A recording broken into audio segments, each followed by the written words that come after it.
За сайн бацгаана уу ингээд сошиалар соосаа гэдэг булангаа хийггүй амар удцсан байна. Тэгээд уг нь бол ингээд айгу өчтөй хий гэж бодож исэн ч гэсэн Улаанбаатарчууд бидний толгойн өвчин болоод байгаа амар вирусыг гэр бүлээрээ тусаад тэгээд ерөнхийдөө бол нэг 7 хоног амар шамирлын байдалтай байлаа.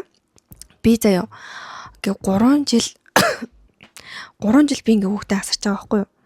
Тэгэд би ингэж амар өндөр ингэж халуурдаг тий 40 мөч хүртэл халуурдаг. Тэгээ тэр нь ерөөсөө гол нь халууралт нь намдахгүй заяа ингээд лаа хийлээ 2-3 цаг байхгүй байгаагүй шууд дахиж халуураад тэг ингээ байнга ингээ бүлээрээстэй нэг ингээ халуурахаараа өндрийг авчгаараа тэр нь ингээ ерөөсөө буудгүй. Антибиотик ууж эхлээд ер нь бол одоо нэг 2 3 4 5 дахь хоногоосоо одоо нэг арай гайгүй болж гин. Тэгээд би одоо бичлэгээ хийж байна. Тэгээд ээжүүд нөгөө нэг шин брэнд гэдэг штэ адууны өөхнөөс гаргаж авсан юм уу нэг тийм шинэ брэнд гээд байдаг. Тэгээд би бас энэ шинэ брендийн ямиг өнөөдөр авсан энэ вакцин. Тэгээд хэрэглэж үзээд хэрэг туршлага хуваалцсанаа. За тэгээд өнөөдөр болохоор би сошиалар соосаа гэдэг булангаа хийх гэж. Тэгээд энэ 7 хоногт бүр амар хэм боллоо Монголд бас гадаадад тий хаасаагүй амар хэм боллоо. Тэгээд зарим нь айгуу дэлгэрэнгүй ярьж өгөө, зарим нь бас тавчхан ярьчээ тий. За сая хамгийн эхлээд ярихад бол мэдээч Увс аймагт гарсан гал байгаа тий ингээд Улаангом гэж зах байдаг. За би өөрөө болохоор Увсад жил болго 900 байнга очдог байхгүй юу. Улаангом яг тэр шатсан зах руу нь бол орж үзчихсэн. Манай нөхөр хэлэхдээ Увсад ингээд хамгийн анх ингээд задгаа зах байдаг гэсэн эхлээд зүгээр ингээд нарантуул шиг тий тийм жижигэн зах байж байгаа. Тэгээд дараа нь шинэ Улаангом гэдэг тэр улаан одоо саяны шатсан зах байгуулагдаад тэгээд ихэнх намаачд маань тийшээ орж исэн байлээ. Тэгээд харамсалтай нь бүгдээрээ шатаад дууссан. Тэгээд би бас нөгөө Увсад байгаа хадмуудаасаа асуусан чинь өглөө ингээд шатаад дууссан мөлий. Тэгээд хүн амтан очоогүй байх үед нь өглөө эрт шатаад дууссан мөлий. Айгу харамсалтай. 2 давхраас нь эхэлж гал гарсан гэжсэн. Тэгээд мэдээнээс одоо үзэхэд тэр түрээслэгчд нь хэлж илээ л дээ ингээд өмнө нь ингээд зөндөө одоо тог тасарлаа тий цахилгааны асуудалтай байна гэж зөндөө дуудлага өгж исэн. Тэгээд дуудлага болгон дээр нь амар олоодаа дуудлага өгöd байх чинь тэрийг ингээд ерөөсөө том асуудал гэж хүлээж авахгүйгээр арга цагаа явуулсан байхгүй тэр галын одоо тэр монтажны асуудлыг тий. Тэг ингээд монтажийн буруу хийсэн болохоор гал одоо тог нь ингээ байн тасарч ирдэг байсан юм л да. Тэгээ тэрийн түрээслэгч нар ингээ уламжилдаг байсан ч гэсэн тоохгүй байсараа тэгээ эцсийн үр дүн нь одоо ингээд амар олон хүний маш олон жилийн ингээд хүч хөдөлмөрийг өгөө хийсэн ийм амар том галт төмөр боллоо. Тэгэд би бол амар харамсаж байна. Яг гэвэл би яг өөрөө тэнцээ байж исэн тий өөрөө тэнцээ ингээд очдөг байсан учраас надад амар тийм харамслаа санагдаад байна. Тэгээ дээрээс нь манай хадам маав маань одоо нэг усын цагаан болтой гутал гэж яддаг штэ. Та тэр үе мэддэг бол усын цагаан болтой гутлыг айгуу дулаахан гутал идэг. Тийм эсхий юм зузаан болтой. Тэгээд ус ч өөр амар хүтэн ер нь хасах 40 мөч хүрдэг байхаа баг өвлдөө. Тийм одоо байгалийн амар хүтэнд зогтсон тийм гутлыг яг одоо Монгол аргаар тий хийж өөрийнхөө гараар өөрийнхөө технологиор хийж ингээ гутал нийлүүлдэг. Тэгээд ийм бизнес эрхэлдэг байсан манай хадмууд. Тэгээд шинэ Улаангом зах дээрээ бас лангуутай байсан. Тэгээ харамсалтай нь одоо тэр лангуу нь юучгүй шатаа дууссан гэсэн. Яг яах вэ те хаана ингээд борлуулалтаа хийх үү гэдэг асуудлыг тулгарж байна. Тэгээ та хэд маань яг ингээд усын цагаан болтой яг ориг те усад үйлдвэрлэдэг. Тэгээд цэвэр одоо арьсаар хийдэг. Цэвэр нь хийгээр хийдэг, цэвэр эсгийгээр хийдэг. Тийм нарийн технологиор хийдэг тийм цагаан болтой гутлыг яг манай хадам аваас те увсад байгаа нийлүүлэгчээс авахыг хүсгэн болвол Facebook-ын хос говь гос гэдээ байгаа би энэ дээр оруулчээ. Тэгээд бас дугаарыг энэ дээр оруулчээ. Тэгээ та хэд маань бас хөдөө мал дээр идэх ч юм уу эсвэл хотод ч гэсэн өмссөн болно. Тэгээд амар дулаан гутлыг төшөө бүр ингээд ерөөсөө дарахгүй. Тэгээ бас цагаан болтой энгийн цагаан болтой гутлаас гадна ядууны арьсан гутлууд янз бүрээр хийж байгаа. Тэгээ та хэд маань өөртөөхөө арьсмарыг өгөөд тэгээд ямар өнгөөр ямар хуу одоо байдлаар хийлэх үү те тийм байдлаар бас хийлгэж болно. Тийм тэгээ бас загсанд явдаг одоо аав нартай ч юм уу загсанд явдаг хоббитэй хүмүүс байх юм бол бас нохооны арьсан гутал гэж яддаг шүү дээ. Нохоо гутал гэд ярьдаг те. арьсан юм нохооны арьсаар хийдэм бол за мэдгүй юусэн. Нохоо готлол амар дулаахан тэгээд мөсөн дээр ингээ олон цаг суугаад загас барихад бол ерөөсөө тийм асуудал байхгүй юу таныг ерөөсөө даарахгүй. За тэгээд ийм ерөөхдөө бол ийм 3 төрлийн готлыг одоо төрөл бүрийн ярьсмаар хийдэг байгаа. Тэгээд та хэд маань яг увсад байдаг. Одоо ориг увсын цагаалтай готлыг авахыг хүсч байвал энэ дугаараар залгаа захиалгаа өгөөрэй. За тэгээд буцаад мэдэр үг ороход улаан гом зах шатсан хэрэг дээр цахилгааны монтажаас болж гарсан гэсэн урьдчилан дүгнэлт гарсан байгаа мөлий. Тэгээд дээрэс нь барилгын материал нь өөрөө гал дэмждэг материал байсан учраас ингэж бүхэлдээ шатах нөхцөл байдалд хүрсэн гэж мэдгдсэн. За тэгээд та хэд маань зураг тэгээ бичлэгнээс харсан бах тэгээ бүр ингэж шинэ улаан гом гэж зах чинь өөрөө амар том байхгүй юу? Амар том. 2 давхар. Тэгээд увсад одоо яг тэр улаан гомд ирж байгаа улаан гомоос худалдаа авалт хийдэг хүмүүсийн тодорхой хэмжээний хувийг бас орсууд эзэлдэг. Тэгээд нөгөө сартуул гэж ярьдаг баха тий. Сартуул овгийн тий. Сартуул хүмүүс бас айгүй хэрж худалдаа авалт хийдэг усаас одоо ингэ хэдүүлээ гадаад явж байхад валютын солилцоо тэргээл нэг баахан газрууд идэг штеп. Яг тэрэн шиг ингээд зах хэсэгт захын хэсэгт очихоор ингээд рубль мөбөл сольдог хэсгүүд байдаг. Тэр одоо баг ястан ч юм уу тэр хүмүүс маань тэг айгүй их тийм улаан гомоос худалдаа авалт хийдэг. Ялангуяа улаан гом захаас маш их худалдаа авалт хийдэг байсан. Тэгээд очих болгонд амар дүүрэн хүнтэй, биг хүнтэй. Тэгээд ерөнхийдөө бол түн бужигнсан газар байсан. Тэгээд харамсалтай нь бол ингээд шатцсан.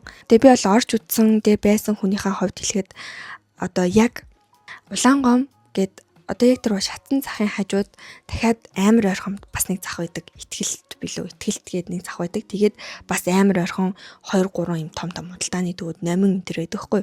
Тэгээ хамгийн аимшигтэй нь юу гэж манайхаа яг ингээд хажууд нь улаан гом захаас гарч одоо яваад 500 м хүрэх үгүй те. Шатгуунд хүрэх станц байдаг. Тэгээ тэр амар ингэж оволцсон гал хэрвээ тэр шатгуунд хүрэх станц руу жоохон дайлсан бол юу болох вэ бэ те. Төсөөлгөөс амар агаас дахиад энэ дээр стандарт гэдэг юм яригдж байгаа байхгүй те. Улаан гом захыг барьсан материал нь өөрөө сэндвич гэдэг материал байсан.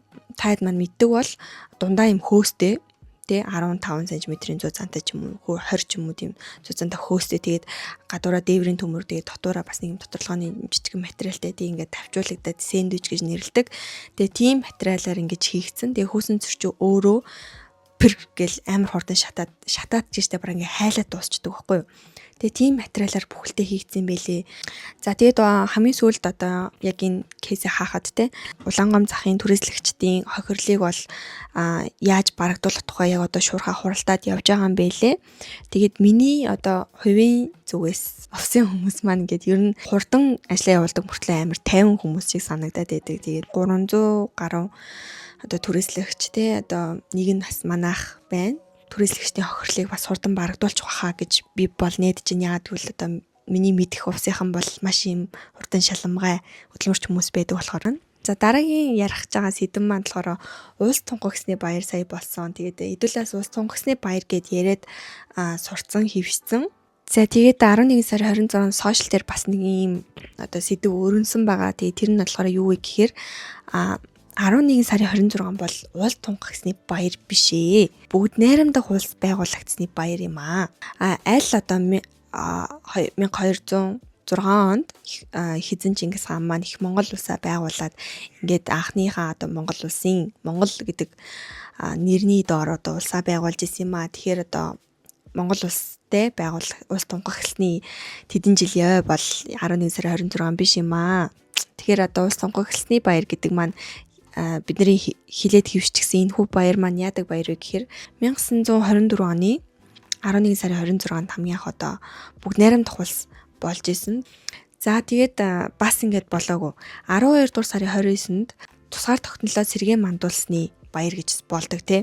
Тэнгүүд ингээ хүмүүс хооронд энэ хоёр баярыг холцолдог байхгүй юу. Тэг ямар тунхаглаж дуустдгүй улс вэ энэ ч тоо хэдэн удаа тунхагласан тий. Тэр одоо бүх тунхаглалаа ингэж тэмдэглэхэд байгаа мó тэр гэж мэгээд тиймэрхүү ярианууд маш их өрөндөг. Тиймэрхүү ойлголтууд байдаг. Гэтэ миний хувьд 12 дугаар сарын 29-ний өдөр бол одоо маш чухал өдөр шиг надад санагдаад. Яагад гэвэл 200 жил үргэлжилсэн манжин дарлалаас Монгол улс гараад тусгаар тогтнолоо сэргээн мандуулсан өдөр байгаад миний бодлоор тэр бол маш юм чухал баяр шиг санагддаг. Тэгээ би яг энэ одоо 12 сарын 29-ний өдөрт тохиолдуулаад бүрийн хэмжээний гоё цагаагчийн гахаа жилийн тэмцэл гэж ярьдаг байхгүй. Тэгээ цагаагчийн гахаа жилийн тэмцэлд яг юу болсон хин оройлж оролцсон зэрэг ингээд маш гоё сонирхолтой контентыг хийгээж бодож байгаа. Тэгээ та бүхэн маань хүлээж агаарай. За тэгээд байж лаа хэдүүлээ. Монголд ийм болж байгаа хооронд одоо манай монголчууд ийм маш их очиж зорчиж шопинг хийж Хонконгод аимшигтай гал гарсан байгаа. 11-р сарын 26-нд гал гарсан. Тэгээд одоо ийм маш им ойрхон шигүү барилгууд тэгээд дээврийг засах ажил хийгдэжсэн байлээ. Тэгээд яг тэр одоо ажил хийгдэж явах үед гал алдаад тэгээд ядчихлэн заяа. За яг хөө тэгээд засвар хийжсэн болохоор бас нэг олон хүн байгаагүй. Тэгээд тэнцээч одоо ингээд нормал амьдрал үргэлжилжсэн бол тэр чи бөө хэдэн 100 биш те хэдэн мянгаараа өгөхөд дуусгасан байгаа байхгүй. Та нар нөгөө нэг харж исэн бах те яг ингээд барилга баригдаж байгаа үед ингээд ногоо ийм даав шиг юм унжуулсан мэдээж те барилгын тор те тийм тор унжуулчихсан. Тэгээд ийм хулсаар ингээд бүрж одоо арай хямдхан гин бодож хулсаар одоо ингээд дэмнэж гэх юм уу ингээ хулсаар ингээд юу чсэн байшингаа бүрчгсэн байсан мэлээ. Тэгээд мэдээж одоо тийм шатамхай материал руу гал нь ороод маш их хэмжээний төмрийг бий болгосон юм байлээ. За тэгээд хамгийн сүүлийн үеийн апдейтээр мэдээгээр юу гарч гарсан бэ гэхээр нийтдээ нас барсан хүмүүсийн тоо 128-д хүрсэн гинэ. Хэд хоногийн өмнө бол 44 хүн гэж гарч исэн бол одоо 128 хүн амь өргөцсөн байгаа мэн. Тэгээд гол нь энэ тоон цаашдаа бол нэмэгдээд явах хандлагатай гэж одоо галт төмрийн албаны хүмүүс мэдгэж байгаа мэн. За тэгээд 200 гаруй хүн одоо ор сургуу байсан хിവэр байгаа юм байна. Тэгээ одоо энэ гал нь унтарсан байгаа ч гэсэн гал сүнөгчөд тотгошоо орж чадахгүй байгаа гинэ. Яагаад гэвэл тэр чинь одоо нөгөө нэг хідэн цаг те хідэн нэг өдөр 2 3 өдрийн турш шатчихсан болохоор яг тэр нөгөө нэг орж өрдөн шалгахтай ингээ хүн амтан байна уугүй гэж үзэх ёстой.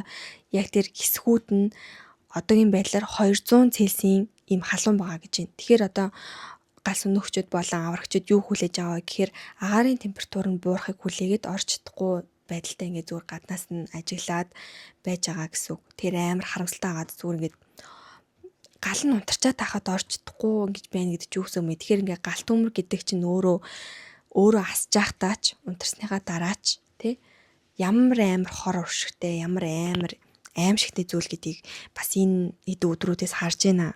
Энэ гал нь болохоор сая 8 ийм өндөр барилгатай хоорондоо шигүү баригдчихсан юм орон сууцны хотгонд гарсан. Тэгээд энэ 8 барилга нь 8-уулаа цахилгаан монтажны болон гал унтраах системний асуудалтай байсан юм байна. Тэгээ энэ асуудлаар нь одоо оршин суугчид удаа дараа ингэж гомдол гаргаж явсан гинэ. Тэр болгоны одоо репорт хийгээд цаашаа мэдэгдээд явсан ч гэсэн тухай бүрт арга хэмжээ авч ажиллаж байгаагүй юм байна. Тэгээ оршин суугч нь болохоор одоо ингээд хажуудлын барилгат нь ч юм өөрийнх нь барилгат гал гарч яхад тий цугтааж одоо гарч ирж чадсан оршин суугч нэлж байгаа байхгүй юу? Гал гарч яхад ерөөсө бид нэр мдээгүй ерөөсө юу ч дуураагүй ямар ч тусал ус ч одоо тэр юунаас бис гэж цацраагүй гэж байгаа байхгүй юу? За би болохоор яг энэ яг одоо хийж байгаа мэдээ болохоор CNN дээр одоо яг 11 сарын 29-ний шөнийн 1 цаг болж байна. Тэгээ CNN дээр яг 1 цаг 7 минутын өмнө гарсан мэдээг би та хэдэ орчуулад хүргэж байгаа шүү. За одоо галтай холбогдуулаад нийтдээ 8 хүнийг баривчилсан юм байна. Тэгэхээр энэ одоо баривчлагдсан 8 хүмүүс нь хэн байсан бэ гэхээр барилгын компани 2 захирал. За тэгээд 2 төслийн удирдагч гинэ. Төслийн одоо менежер хүмүүсийг. Тэгээд 3 туслан гүйцэтгэгч компани хүмүүсийг баривчилсан байна. Дахиад ийм аимшигтай осол гарахаас сэргийлээ. Тэгээ дээрээс нь яг зөв хүмүүстийг очиж тооцоо бодож байгаа байхгүй тий. Одоо энэ нөгөө мэдээнүүдээр төсөө хэмнэх зорилгоор хямдхан бөгөөд хурдан аргаар одоо баг гурилдсан гэж байгаа байхгүй. Гурилдсан. Тэгээд ийм барилгууд байсан учраас тий нэг ингээ очиж цацрахад хасаад шатаад дуусгаад бэлэн байсан тийм амар ийм хэврэг материалаар баригдсан. За тэгээд 128 хүн нас барсан. Тэгээ 200 хүн алга болсон. Нэмээд 79 хүн гэмтэж бэрцсэн юм байна. Тэгээд 79 хүнийх нь 12 нь гал сүнөгчөд гэж байгаа байхгүй. Тэгээ нөгөө нэг яг одоо ингээд шелтерт буюу аврах байранд байгаа оршин суугчдын штэ орон гэрээ алдсан. Тэр хүмүүсийн хувьд бас нөхцөл байдал амар хэцүү штэ. Эдгээр амьд ч гэсэн хамаг юм нь байхгүй болсон. Яг энэ аимшигтэй хар дарсан зүуд хизээ дуусах юм бэ гэдэг нь тодорхойгүй.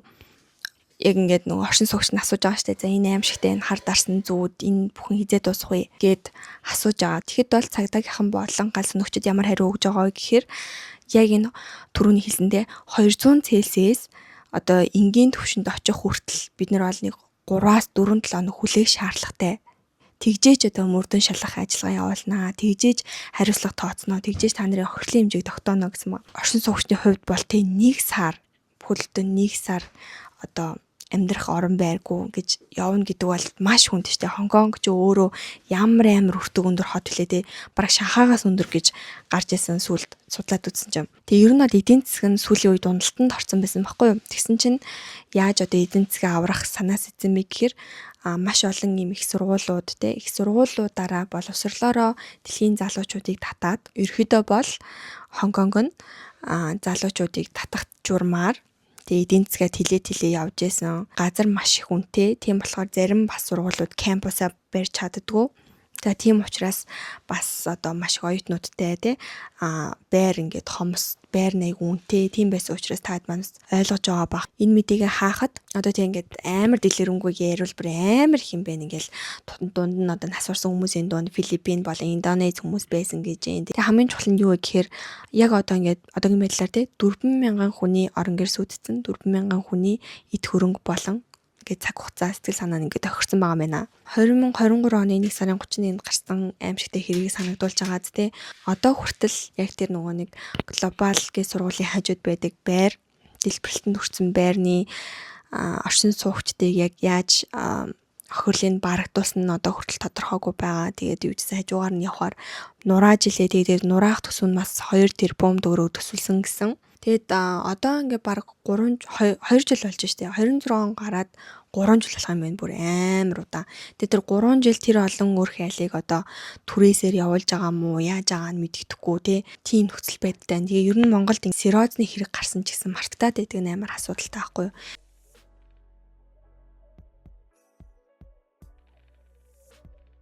За дараа нь одоо Монголын сошиал дээр юу болсон бэ гэхээр ханиад том уу тий. Тэгээ дээрэс нь одоо цаг агарын маш юм хүүтэн байдлаас болоод 1-5 дугаар ангийн сурагчид цахим хичээл рүү шилжсэн байна. Тэгээд ийм тушаал бүр шийдвэр гарсан юм байна. За тэгээ ингээ хоригдчихж байгаа. Хичээлд явуулахгүй. Цахимаар наана хичээлээ хий чи гэж хоригдчихж байгаа заяа. За тэнгуү дараа нь эрүүл мэндийн яамнаас ямар хориг гаргасан бэ гэхээр та нар шинжил тэмдэглэхгүй тий. Хүүхдүүд шинжил тэмдэглэхгүй. Олуулаад цуглахгүй гэсэн ийм дахиад хориг тавьсан. Та нарт ингээд амар ингээд ийм бачимдмаар санагдахгүй юу? Надад бол ингээд амар бачимдмаар санагдаад байгаа байхгүй юу? Вирусын гаралтай янз бүрийн өвчлөл маш өндөр байсаар ирсэн. Тэгээд одоо л эднэр чинь ингээд алаад ингээд байгаа юм биш тий.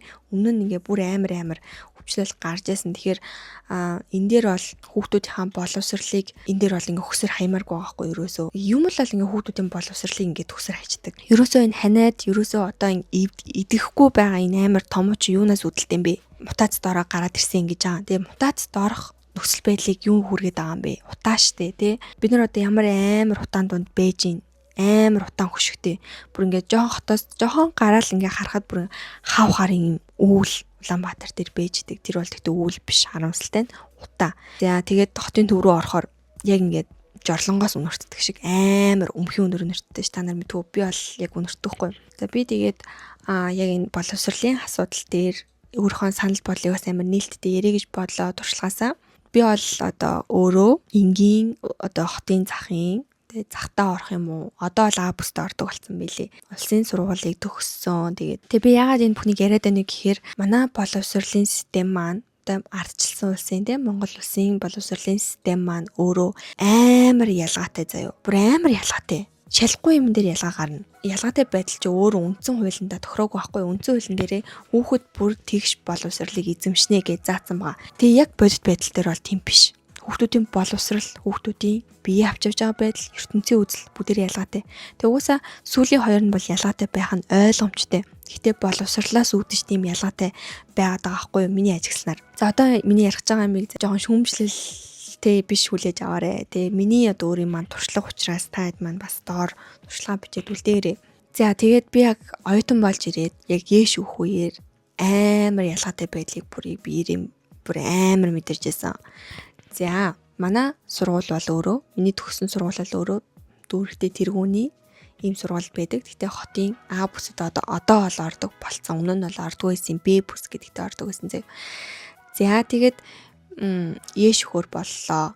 Тэ сургуулийнхаа хүүхдүүдтэй яваад ээш өхөр болоо ээшийг чи нөгөө нэг сургууль сольж өгдөг штэ.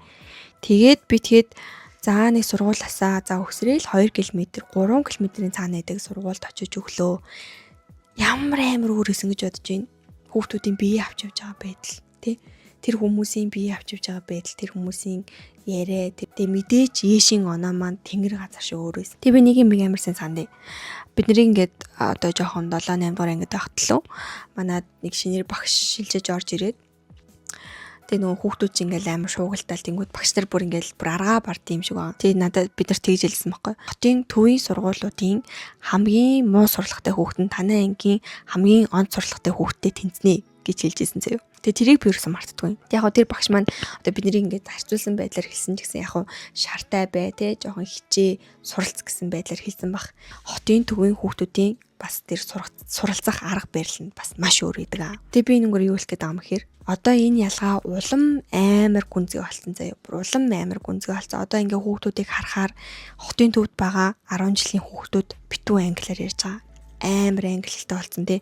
Тэг ингээд сонсдог хөгжим хийх ёстой юмнууд нь бүгдээр ингээд тодорхой суралцах арга барилдаа суралцсан заяа. Тэр хүүхдүүд тийм болохоор англи хэлтэй байгаа.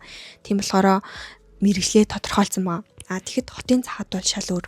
За тэгээд намайг баг байхад бол тийм жоохон ялгаатай байдаг гэсэн. Тэгээд ялгаа нь бол нэг 100-аас 30% гэх юм уу те 100-аас 30% байдаг байсан. Тэгээд одоо бол бүр амар өөр болсон.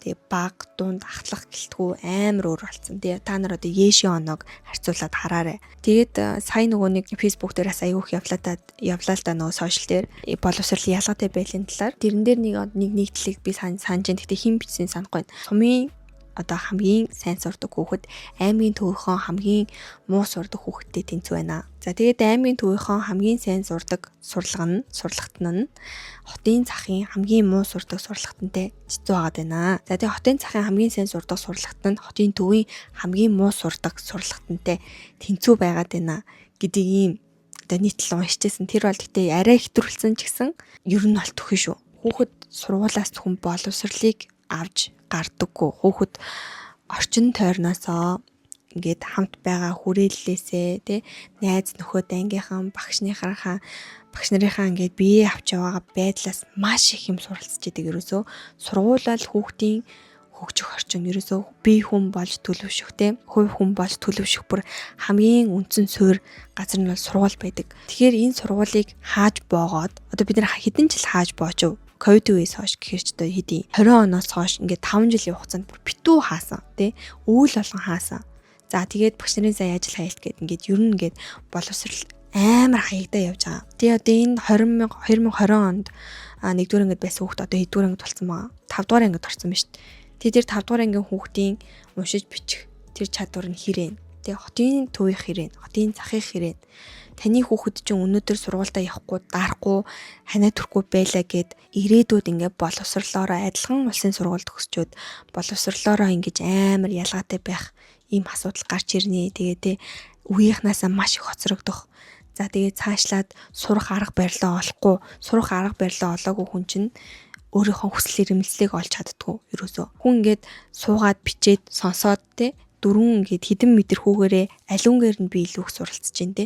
Тэргүүрээ дамжуулж өрнө ингээд хүсэл тэмүүлээ олно штэ. Тэгэхээр дааруулахгүй өвдөхгүй байх асуудлыг эцгэх та бүхэн өөртөө шийдэх ёстой. За тэгээ мэдээч одоо хүүхэд өвдөх те өөртөө өвдөх бол маш хэцүү. Гэхдээ бол бид нар энэ өвлийг тулаад гарна. Тэгээ аль нь одоо чухлын те чухлын тестарал гэж байгаа. Тэрийг маш сайн бодоод үзээрэй манай ээж аав нар маань. За тэгээд хамгийн сүүлийн миний ярих байгаа асуудал бол эрүүл мэндийн яамнаас гаргасан шинэ жил баяр ёслолыг хоригдолё гэсэн шийдвэрийн талаар байгаа. Тэгээд энэ шийдвэр дээр ингээ хүмүүсийг хоёр тал болсон. Та нарт ингээ санагддгүй эрүүл мэндийн яам ингээд хүмүүсийн сошиал дээр юу гэж ярьж байгаа тэрэнд нь тааруулаад шийдвэр гаргаад байгаа юм шиг санагддгүй. Надад тэг санагддаг хгүй. Ковидоос эхлээд хойш ер нь л тийм тэг санагдаж байгаа тий. За тэгээд энэ асуудал дээр миний одоо өөрийн маань зүгээс бол ерөөсөө юмыг хорж цагдаад те асуудлыг шийдсэн түүх бол байхгүй. Тэгээд байхгүй гэдгийг бид нар одоо ч гэсэн ингээ харж байна те. Бид нар одоо ковидоос хойш 5 жилийн хугацаанд жил болгон карантинлаа. Жил болгон хүүхдүүдийн боловсролыг хаагаад ханид дэсрэг тэмцлээ. Гэхдээ стил ханид байсаар л байна. Хүүхдүүд чинь харин боловсрол хөвөлдөж байна. Тэр аль нь чухал вэ? Тэ эхлээд тэр утаа унаараа шийдчихвэл бид нар ингээд бас даарсан ч гэсэн ядаж ингэ даарч ханаа түрмээр байгаа байхгүй. Тэр утаанаас олж ханаа түрэн гэдэг чинь бүр амар хүн тусч байгаа байхгүй тий. За тэгээ жоохон бухимдчихлаа. За тэгээ эрүүл мэндийн яамнаас гаргасан энэ шийдвэр дээр миний хувьд бол одоо эсрэг байр суурьтай байгаа. Тэгээ зарим хүмүүс ингэ шинэ жилийг гэр бүлээрээ тэмдэглэх баяр штэ надад чи ингэ хамт олноор ууж идээд явах юм шаардлагагүй гэж бичиж байгаа. Гэтэ энэ бол зөвхөн томчууд дээр биш те баг ангийн жоохон цэцэрлэгийн хүүхдүүд ч гэсэн хүн ер нь ингээд нийгэм шиг хамт олонтойгоо байх тийм хэрэгцээ байдаг те нийгэмтэй байх хэрэгцээ байдаг тэр хэрэгцээгээ арай гоёор арай турсамжтай байдлаар хангаж байгаа явдал нь бол ингээд баяр ёслол хамт тэмдэглэх бид нар бол багтаа ингээд цэцэрлэгт би чон мон болоод те нэг юм засаа охин болоод тэр маань амар тод санагдахгүй. Тэгээ шинэ жил гингүүд тэр турсамжууд маань бодогдоод амар хаппи болж молоод за тэгээд миний үг хөрвөл тэр зүрхгүй бол тэр үстэй. Тэгээ үдсэн ингээд хэдүүлээ бол энэ жилдээ шинжилгүй юм байна. Томчууд нь яах вэ те? Томчууд нь яах вэ? Тэгээд бид нар бол шинжилээ. Болохгүй бол бид нар гараад найзуудаараа ганцаараа ч гэсэн тэмдэглэж чадна. Тэнгүүд жоохон хүүхдүүд тэгээ 10 жилийн хүүхдүүд яг тэр ингээ хамт олондоо байх. Бид нар ингээ томчуудын зүгээс бид нар баярыг хийж өгдөг. Тэр сегментийн хүмүүс маань орхигдоод байна. Тэгээ ядаж тэр цэцэрлэг сургууль дээр нь ядаж нэг ангита гоё бэлэг солилцох ч юм уу монитор яах ч юм уу тэр асуудал ингээ шийдээд өгчөөжээ те тэрийн сургуулаас нь ядаж бити 20 цагтаасаа гэж би бол амар хүсэж байна. Бэрэл амар өрөвдөж байна өөрхий. Би бол хүлээдэг л байсан сургуулийн шинжил минжилийг 10 жил тахта бүр амар хүлээгээл те монитогаараа тийм бэлэг авал гоё юм бэлэг намайг хин сугуулсан бол мал гэж мэгэл те өвлийн хүн орж ирэл хинд бэлэг өгөх нөгөө сургуулийн шилдэг хүүхдүүдэд бэлэг өгдөг гэсэн шүү дээ. Тэгэл тэр мэрийг айгу хүлээдэг байсан. Тэгээ одоо ингээд хүүхдүүд маань шинжил гингүүт зүгээр л киноноос хардаг юм болцоод байгаа байхгүй юу. За тэгээд айгу жоохон стресстэй дугаар хийчих шиг боллоо. Тэгээд таад маань бас санал хүсэлтэд солилцоороо тий хэдүүлээ бас өөртөө иргэд маань өөртөө одоо өөртөөхөө тий эрхийг нэгдүгээрт мэддэг өөрийг мэддэг байхад амьдарчих гээд байгаа байхгүй юу тий.